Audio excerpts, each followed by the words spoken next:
Okay, every now and then I gotta deal with an isekai where I just get tired of them. I really do. The tropes, the cliches, the similarities to the worlds, the characters. And I mean, you look at the characters, so much of them look the same. I mean, you can only copy and paste the same genre over and over again to the point it becomes so stale. And then I can compare it to the superhero trend that's been going on over here for over 10 years now. But then I sat back and realized, am I getting fatigued because of the genre itself? Or is it the fatigue of it being oversaturated, being redundant? Or maybe it's because it's the same thing. Well, I'm pretty much saying the same thing over and over again in different ways. So that's how you break fatigue. The best way to break a fatigue is to do something different from everybody else. When you were seeing everyone else is doing the same thing, you say, okay, everyone's going in this direction. This is your opportunity to create something completely different from what everyone else is doing. And more likely, it can and will succeed, which is amazing.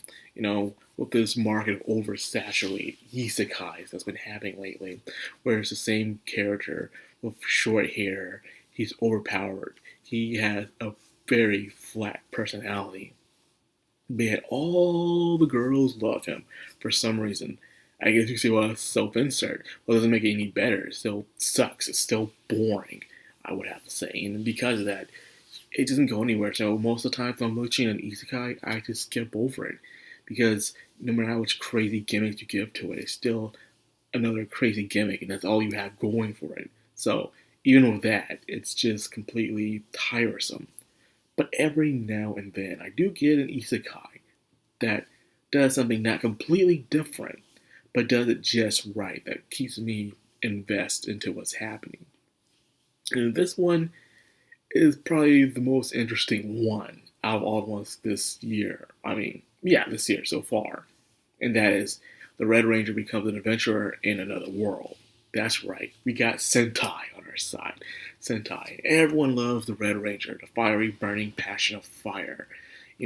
Since the days of the Mighty Morphin Power Rangers, the Dino Squad, to SPD, to Galactic Force, Mystic Force, so many versions of Power Rangers.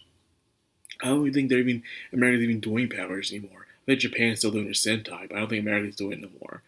But either way, this gave me kind of a breath of fresh air in a way, because it's about, a Sentai warrior.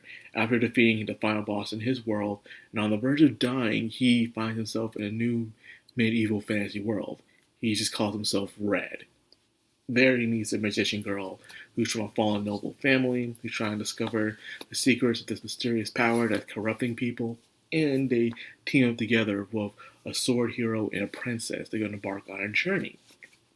So, first of all, character. He may play the oblivious hothead character, but that's usually in the shonen kind of anime, the hothead kind of character, not the completely kind and everyone walks all over him kind of character, but the character that's more outspoken, more bold than anything else. And he knows how to swoon the main heroine a lot. I mean, a lot. Speaking of the main heroine, she is something else.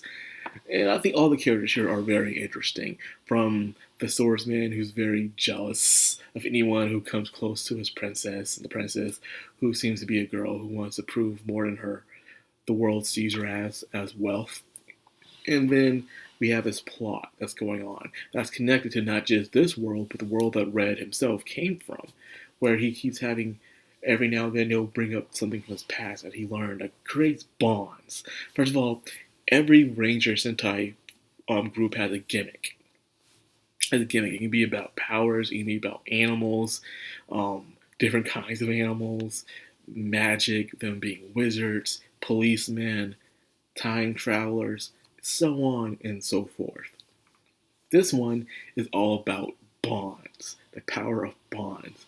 And the enemies that he come encounter within his world were all about people who want to destroy those bonds, whether it's romance, brothership, um, anything that you see as a bond that connects people. They're this organization that just wants to destroy it and stuff like, ooh, I can't stand people being in harmony. Let's destroy that harmony. But in Red's vision, when something is broken, it can be put back together and it can become stronger than ever it was before.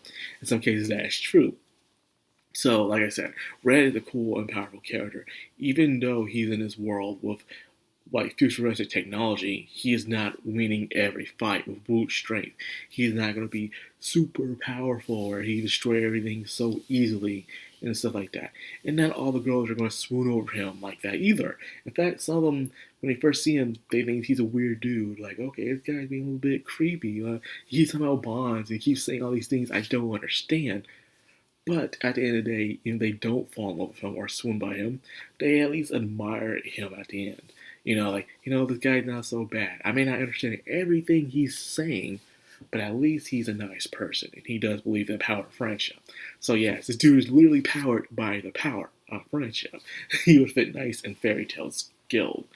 But anyways, the season is almost over with now. In fact, the entire winter of anime is almost over with. And so far, I am liking what I've been watching. There is a plot that's going on. It's not just him in his world and him just fixing it. It's him trying to understand the mysteries of this world. What's going on with this mysterious power that's corrupting people? That's causing them to become total monsters in themselves. And could there be sabotage within nations as well that's been controlling this? And what is the connection between Red's world and this world as well? So I came for the gimmick, but I stayed for the characters and the plot, because the plot is actually pretty good. The animation is not so bad either. It's not that, oh my goodness, it's crazy animation, but it is the animation that's passable for you to enjoy what's happening on screen. And there's even that one episode that causes anime to become very popular. If you've been watching, you know that episode. The one where they did the merge, the bond merge. That one. Yeah, everyone wants to stop talking about that one, even though people did not understand the context of that. But anyways, yes, the Red Ranger becomes an adventurer in another world. It's definitely a must-watch on my list because it's entertaining, it's good. I do like the gimmick, it is nice, and at least it's unique. I know a friend of mine was trying to say, well, it's no different from Vending Machine from another world. Yes, it is. It's definitely different from that because this gimmick isn't stupid, okay? You don't die and become a freaking vending machine. It makes no freaking sense, At least become something that's truly sentient, okay? Not an inanimate object. They put coins in. They pass out potions and food and stuff. It makes no sense. But anyways, I digress. I can't believe I had that argument with him. It was dumb. But anyways, this is the must watch. This is the one. This is the way. Well, at least until Mushoku Tensei comes back, which I believe that's coming back next year. A lot of people believe it's going to be the end of this year, but no, it's next year, I believe. But anyways, that's all I got for this video. I hope you guys enjoyed it. If you did, like, comment, subscribe, and of course, hit that bell icon. This has the Madcrownxox, all anime. Signing out.